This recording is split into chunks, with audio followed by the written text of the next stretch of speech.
सत्संग की जर्नी ऐसी होती है कि 2 घंटे पता ही नहीं लगा कहाँ चले गए। अभी एक शब्द बोला था, लास्ट में आरती भी हो गई, सब कुछ। एकदम साइलेंस चाहिए प्लीज, प्लीज। आगे नो नो बात नहीं करनी। सो जब गुरु की प्रेजेंस फील होती है, या जब गुरु जी साक्षात बैठ जाते हैं ना, और जब आप परमात्मा से जुड़ते हो ना, तो वो 2 घंटे आपको नहीं पता लगता। वो 2 घंटे ऐसे लगता है जैसे एक पल था। और नहीं तो आप 2 घंटे बैठोगे, इधर देखोगे उधर देखोगे, अच्छा इसने क्या किया उसने, मतलब टाइम नहीं निकलता। आपको लगता है 2 घंटे कुछ ज्यादा ही हो गए, मन नहीं लग रहा, हमारा जुड़ाव नहीं आ रहा, यू नो। सो ये उनकी कृपा है, यही उनकी एक तरह से प्रेजेंस फील कराना होता है कि जो 2 घंटे आप बैठ जाते हो तो पलक झपकते ऐसे लगता है ये तो एक पल ही था, एक पल में ही सब कुछ हो गया। सो ये भी जिसको कहते हैं ना परमात्मा की लीला होती है, और आपको समझ आनी शुरू हो जाती है कि 2 घंटे कैसे आपके बीत गए, और आप सोचे अच्छा अभी तो आए थे, अभी तो जाना पड़ेगा, है ना, ये माहौल छोड़ के जाना पड़ेगा, ये सब कुछ जो सत्संग का जो रस बरसा रहे हैं गुरुजी, ये सब फिर वापस उस दुनिया में जाना है ना। हालांकि बनाई हुई दुनिया है, पर हमारी नेगेटिविटी की वजह से वो दुनिया भी खराब हो गई। सो बहुत सारा प्यार आपको, और बहुत सारा जिसको कहते हैं ना हिम्मत, बहुत सारा प्यार गुरुजी का। और वो बैठे देखो चमकते धमकते, मतलब अलग से इनका नूर है, रूप है ना। और ऐसे कई गुरु मिलेंगे, कहीं नहीं मिलेंगे, सोचता ही बंदा रह जाता है, यू नो। अब देखो हमने तो बाकी सब भगवानों की तो रूपरेखाएं बनाई हैं, और जिस आर्टिस्ट ने बनाई होगी, जिसने भी सदियों से, कोई भी हमें पता नहीं कि कैसी रूपरेखा होती है, किसी की भी नहीं हमें पता। तो जब आप गुरु जी के पास आते हो तो पहले तो आप सोचते हो ये तो गुरु है ना, जैसे कोई गुरु धारते हैं तो ये गुरु वैसे वाले गुरु हैं, अच्छा। और इसके बाद फिर आप ये सोचते हो कि चलो ये एक मांगने का स्थान है, जहाँ जाएंगे बीमारियां दूर हो जाएंगी, वहां जाएंगे, जैसे हमारी आदत है। जो भी परमात्मा का दर है हमने उसको मंगते का दर बना दिया, ठीक है ना, मांगने का दर बनाया, ये देंगे, ये करेंगे, चलिया रख देंगे, फिर हम जिसको कहते हैं जाके माता के यहाँ चुन्नी चढ़ा देंगे, अच्छा ये काम कर दे तो मैं ये आऊंगा तेरे नंगे पैर चल के, है ना। ये सब हम अपनी क्या करते हैं, मांगते हैं। तो हमने जो पवित्र स्थानों को क्या किया, हमने मंगते का स्थान बना दिया, सिर्फ मांगने के ले जाओ, अपना अंदर से क्या बदलना है उसके लिए नहीं हम जा रहे। सो और गुरुजी का भी दर ऐसे ही होता है ना, पहले सब जाते हैं, अरे तुम्हें पता है आज वो ना, आजकल गुरुजी ट्रेंडिंग है, हमारे गुरुजी हर जगह फैले हुए हैं, वो मतलब वैसे बेचारे पतले से हैं, बट वैसे मतलब उनकी जो ब्लेसिंग्स है वो चारों तरफ है। तो कोई अच्छा तुम अभी तक गुरुजी के पास गए ही नहीं, अच्छा मेरे को लगता है यार मैंने कोई पता नहीं कुछ हो गया है मेरे साथ। तो आप पहले ऐसे जाते हो गुरुजी के पास, किसी ने आपको बताया होता है, किसी ने आपको आप दुखी होते हो तब आपको गुरुजी बुलाते हैं, कोई ऐसे ही चल पड़ता है चल दर्शन हो। तो जाना अच्छा है, बार बार जाना भी गुरु के पास अच्छा है, मंदिरों में जाना, जहां जहां आपकी आस्था है वहां जाना बहुत अच्छा है। बट जाते जाते कितने जन्म हो गए हैं हमें, जाते जाते ऐसी जगहों पे कितने जन्म हो गए हैं, पर हमको जाना नहीं आया, हमको गुरुओं के पास, परमात्मा के पास जाना नहीं आया। पैर तो चल के जा रहे हैं, प्रॉब्लम्स भी हमारे साथ चल के जा रही हैं, हर चीज हमारे साथ चल के जा रही है, पर हमारा जो मन है वो क्या करते, गुरु के चरणों में नहीं जाता, परमात्मा के चरणों में नहीं बिछता। तो ये जो हम जन्मों से चले जा रहे हैं ना इधर, हर बार हम कृष्ण भगवान के टाइम पे भी पैदा हुए होंगे, हम रामचंद्र जी के टाइम पे भी पैदा हुए होंगे, हम शिव जी के टाइम पे भी पैदा हुए होंगे, पर हम सीखे नहीं। तो इसलिए भटकते भटकते जूनों से निकलते निकलते आज जब हम यहाँ आए हैं, और जब आपको सीखने को मिल रहा है, आपको चोट लगती है, जब आप बैठते हो सत्संग में तो सबसे ज्यादा चोट लगती है आपको, कि जो शब्द सुनते हैं आप, तो उससे आपको एक चोट लगती है कि आप अपने आप को उसी में आप ढालोगे, एक सांचा डालोगे, यू नो, कि मैंने आज ऐसे किया। आपको खुद को एहसास होगा कि मैं कहीं गलत हूँ, या मैं कहीं तो आप गुरु से अब बात कर सकते। यहाँ पाप और पुण्य दुनिया के हिसाब से नहीं है, परमात्मा के हिसाब से होते हैं। परमात्मा के हिसाब से चलता है, वहाँ के जो रूल्स होते हैं, उनका जो धर्म होता है वो उनके हिसाब से चलता है। हम अपने बनाए बैठते हैं। पहले सती होती थी तो सब बोलते थे सती, अच्छा वो प्रथा होती थी। हमने प्रथाएं बनाई है, बट हमने माना नहीं परमात्मा को कभी। हमने उनको जानना तो हम जान नहीं सकते, पर उनको प्यार से नहीं माना। हमने उनको प्यार ही नहीं दिया। हमने बस वो जब काम ठीक हो गया, वाइट झंडी दिखा दिया, मेरा काम हो गया, है ना, फिर उसके बाद जाके और मांग लिया। सो हमें ये जो रूप मिला है, ये आए हैं, दिखाया नहीं गुरु जी ने। कभी कभी वो कहते थे कि जो मैं तुम्हें अपना रूप दिखाऊं तुम सहन नहीं कर पाओ। तुम एक 0 वॉट का बल्ब और मैं 4000 वोल्ट की इलेक्ट्रिसिटी, कैसे वो 0 वॉट में आएगी, है ना। तो इसीलिए वो जो दिखाते वो होते नहीं है। जितने भी हमारे 10 गुरु पातशाहियां हुई हैं, वो भी जो दिखाते थे वो थे नहीं, क्योंकि हमारे पास वो कहते इलाही नूर देखने की वो नजर नहीं है जब तक वो ना डाले, ठीक है ना। तो जब वो आए तो इतने सुंदर से रूपरेखा में आए, तो हम इन्हीं को लेके, चेहरे को लेके, कभी उनकी आंखें टिमटिमाती हैं, उनकी तीखी सी नाक है, मतलब एक जो चेहरा जो आपके दिल में बसता है उसके लिए आपको प्यार उमड़ता है। जब वो प्यार उमड़ता है तो वो प्योर प्यार होता है, एकदम सच्चा प्यार होता है।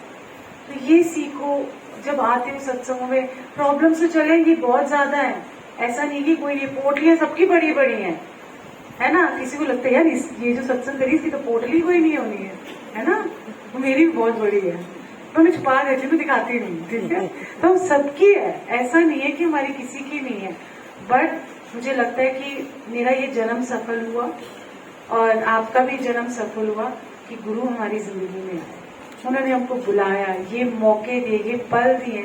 ये जो आप 2 घंटे बैठ के बस भूल गए, रोए भी, प्रॉब्लम भी बता दी, पिट्टे भी, साडी किस्मत खराब, खराब, वो खराब, बोला ना अपने गुरु जी को, ये दर्द देखो मेरा, ये मेरे अंदर से दर्द, सब बोलते हैं और बोलना भी चाहिए। जब वो दर्द बाहर निकलेगा ना, फिर बंदा शांत हो गया, अच्छा ठीक है मैंने आपको बता दिया, अब बस अब मैं आराम, है ना।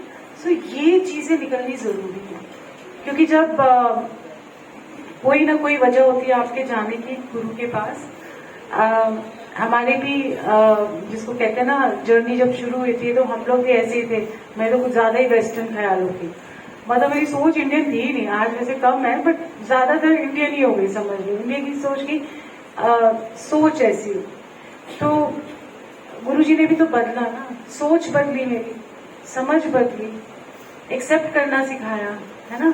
ऐसा तो नहीं है कि जो गुरुजी की संगत है उसको मरना ही नहीं होगा, इमॉर्टल ही रहेगा। सो क्या हो रहा है, रहो शांति से, बीच में डिस्टर्ब नहीं करते। सो हर चीज उन्होंने बदली है धीरे धीरे।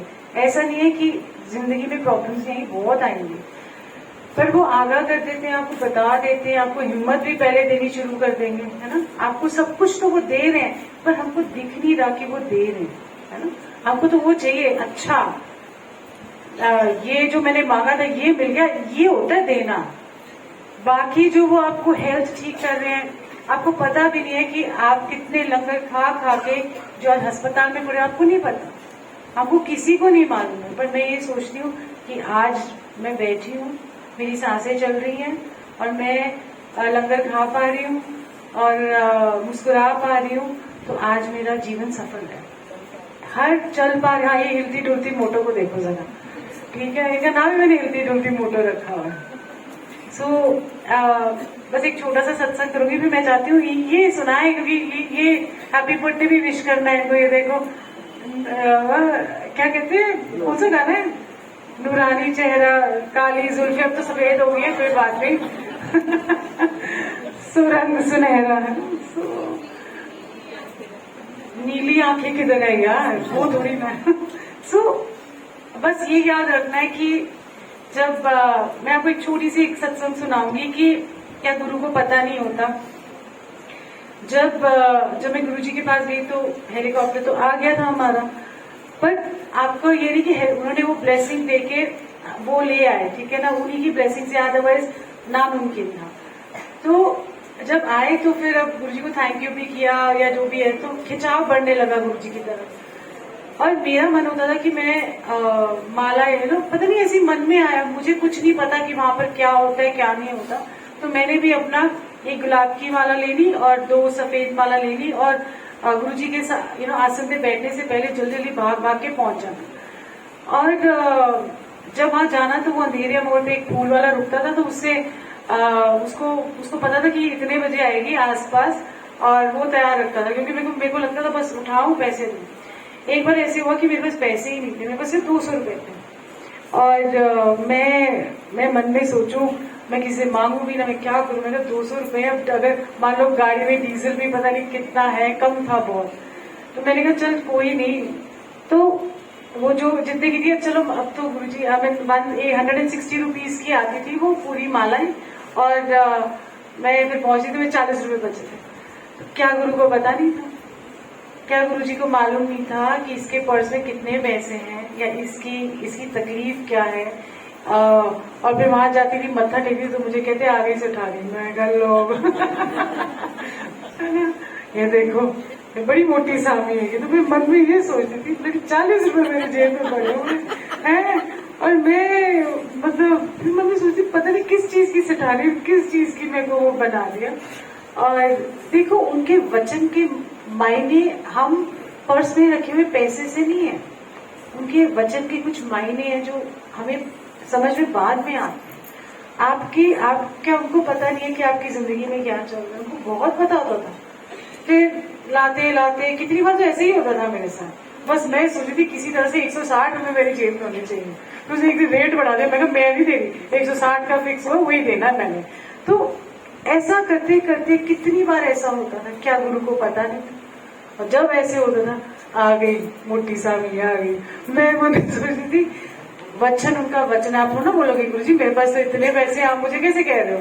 आप उनको क्वेश्चन नहीं करते, बट आप ये देखो कि जिंदगी के उतार चढ़ाव और हर पड़ाव में उन्होंने मेरे को फूलों की तरह रखा। ऐसा नहीं है कि जिंदगी में उनके जाने के बाद इतनी उठा पटक हुई, बट वो क्या रुतबा दिया कि जब निकलूं तो सेठानी की तरह ही निकलूं। सो ये है उनकी ब्लेसिंग। ब्लेसिंग 40 रुपए की नहीं थी, ब्लेसिंग ये थी कि आने वाले टाइम में भी अगर आपकी जिंदगी में उतार चढ़ाव आएगा तो भी वो आपको फूलों पे और अपने हाथों में बिठा के रखे। पर आप ये मत सोचो कि साथ में अगर कांटा भी होगा वो थोड़ा सा चुभेगा, बट ये सोचो कि गुरुजी ने आपके लिए फूलों की सेज पे बिठाया हुआ है। तपिश भी है, जो हमारे 10 गुरुओं ने भी तो तपिश सहन की। गुरु अर्जन देव जी ने कितनी सहन की थी ना पीड़ा, तो हम थोड़ी सी पीड़ा लेके भी हमको लगता है मर गए, हाय यहाँ साटा की होएगा, ये होता है, हाय हाय लगी रहती है। कुछ नहीं है, उनके हाथ में डोर पकड़ा दो और छोड़ दो, सोचना ही बंद कर दो। बोलो ये लिया दिमाग, ये लिया दिल, ये लिया शरीर, ये लो पकड़ लो, अब आप संभालो। हमें यहाँ पैदा किया तो संभालने वाले भी आप। सो हारना नहीं, घबराना नहीं कभी जिंदगी में। मैं भी घबरा जाती हूँ, ऐसा नहीं है, एक दिन बड़ी एंजाइटी हो जाएगी, है की करिए ऐसे करते करते 1-2 दिन, फिर तीसरे दिन वो पता नहीं कहाँ गायब हो जाती है। सबको होगी, मुझे भी होती है, आपको भी होगी, दुख भी लगेगा, रोना भी आएगा, सब कुछ होएगा, पर एक गुरुजी का मुस्कुराता हुआ चेहरा देख लो और बोल भी दो, अपने दिल का हाल सुना दो। अच्छे भले जैसे भी हैं हम उनके हैं और वो हमारे हैं, है ना। सो हैप्पी बर्थडे टू रोजी आंटी एंड हैप्पी बर्थडे वेदांत। हम केक बाद में खा लेंगे, अभी वेट करना पड़ेगा। आई थिंक ये क्या है, अरे हाँ, ओए ओए किसी ने कल कल मांगी थी मुझसे किसी ने। अच्छा ये वाला मैं सुनाती हूँ, फिर आपको बताती हूँ। मेरे ना गुरुजी के साथ कनेक्शन था, कभी शिव जी के साथ ना मेरा कभी ऐसा मुझे बचपन से कोई कहता था जो शिव जी को मानते हैं ना वही गुरुजी के पास आते हैं, मतलब उनका लिखा होता है। तो मैं उनको गोदी में ही रख लेती हूँ, डोंट वरी सबको मिलेंगे, पहले मैं रख लूँ। सो ये 2010 की बात है, 9 की बात है। अब प्लीज इसको ध्यान से सुनना, क्योंकि आपको ये मिलेंगे, नहीं सुनोगे तो फिर उसका वो मूल भाव नहीं पता लगेगा आपको। क्या हुआ कि 2009 में मुझे मतलब किसी को ड्रीम आया था कि ओल्गा नु कह दे, और सबके ड्रीम नहीं मैं सुनती, मैं नहीं सुनती, मेरे को बड़ा अजीब लगता है क्योंकि कभी कभी मनगढ़ंत ना और डर लगता है।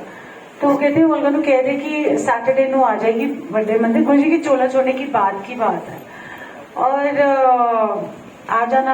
अच्छा मैं वो सत्संग सुनाई देती हूँ, छोड़ो वो था पर्सनल पर चलेगा। तो उन्होंने बोला था कि जो कुटिया की मिट्टी है ना, उसको बोला वो अपने माथे पे लगाएगी, और कुछ उनकी बोला था कि मेरी आसन को ठीक करना है उसने। तो मैंने कहा अच्छा, हमने कभी जाते नहीं है ना ऐसे करके देख के, हम तो बस दूर से मत्था टेक और आ गए। तो जब मैंने अकेले उसको बोला आसन के पीछे देखेगी, तो जब मैं पहले गई आसन के पीछे देखा तो उनकी जो अब तो टिकोजी है, मतलब उनका जो कवर है, मतलब वो टिकोजी कहती हूँ, सॉरी टू से, मुझे वो टी पॉट पे कवर डालते हैं। सो वो उसके जब तब नहीं लगा होता था, तो उसके पीछे मैंने जाके देखा तो एक लेस लगी हुई होती थी गोल्डन कलर की, तो वो सारी की सारी उखड़ी हुई थी। और मैंने कहा अच्छा, तो वो भी देख ली, वहां जाके देखा, फिर मुझे पता है मुझे क्या करना है। नेक्स्ट टाइम जब मैं गई तो और कुछ, तो जब मैं सैटरडे को गई, एक बार मैंने जब जाके देखा तो सैटरडे को जाके मैंने वो लेस वगैरह लगाई, चिपकाई, और इसका फोन आ रहा, तो मैंने जब मैं वह मिट्टी देखने गई, मिट्टी लेने गई कुटिया से, तब बड़ा इजी था जाना, है ना। आजकल तो डंडे बड़े सारे लगे होते हैं वहां पर, है ना। सो मतलब सारे इतनी सारी, मतलब बंदा दूर से छू भी नहीं सकता, है ना। सो तब तो बड़ा खुला सा होता था। तो मैं वहां गई तो देखा तो वो सूखी है, वो हाथ में ही ना है, क्योंकि जो लेटते हैं वो हाथ में ही ना है। मैंने कहा गुरु जी ने जो बोला है वो तो सत वचन होता है। तो एनीवे मैंने कहा चलो थोड़ी देर में आती हूँ। तो जब मैं अंदर गई मेन हॉल में गुरु जी का, तो वहां पर शिव जी ने नीलकंठ के दर्शन दिए, आधे नीले आधे गोल्ड, जो उनकी मेन मूर्ति है हॉल में ना।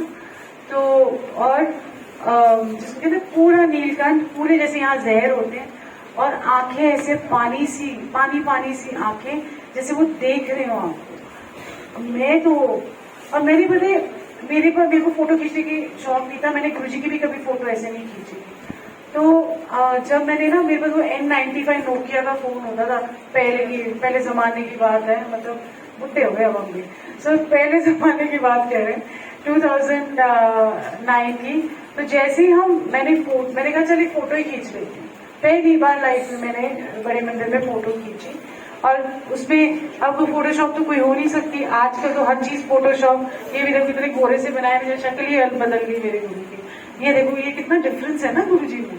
सो वो फोटो खींची, और ये वही फोटो है 2009 की, और इसमें नीलकंठ के पूरे दर्शन है, आधा चंद्रमा नीला आधा गोल्डन, आधी बॉडी, और उनकी हनुमान जी के भी उनमें दर्शन। सो ये उनकी मर्जी है कि वो कैसे आपको दर्शन दे। तो ये आज आपको मिलेंगे, मुझे भी नहीं पता। कल मुझे कोई पूछ रहा था ये वाले शिव जी कहाँ मिलेंगे जो पूजा के दरबार में, मैंने कहा ये लगाने हैं, यू नो। तो मुझे पूछ रहे थे और ये नहीं पता। हाँ ये पूछ रही थी, हाँ ये देखो ये,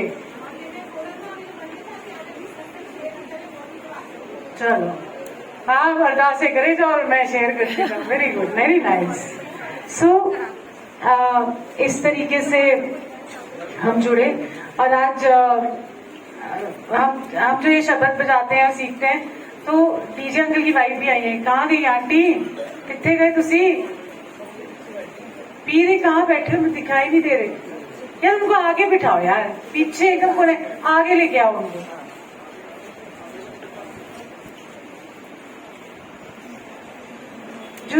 जो अंकल वहाँ शब्द बजाते थे, तो आज उनको बहुत सारा प्यार भी देना। आज तुसी अगे आ जाओ।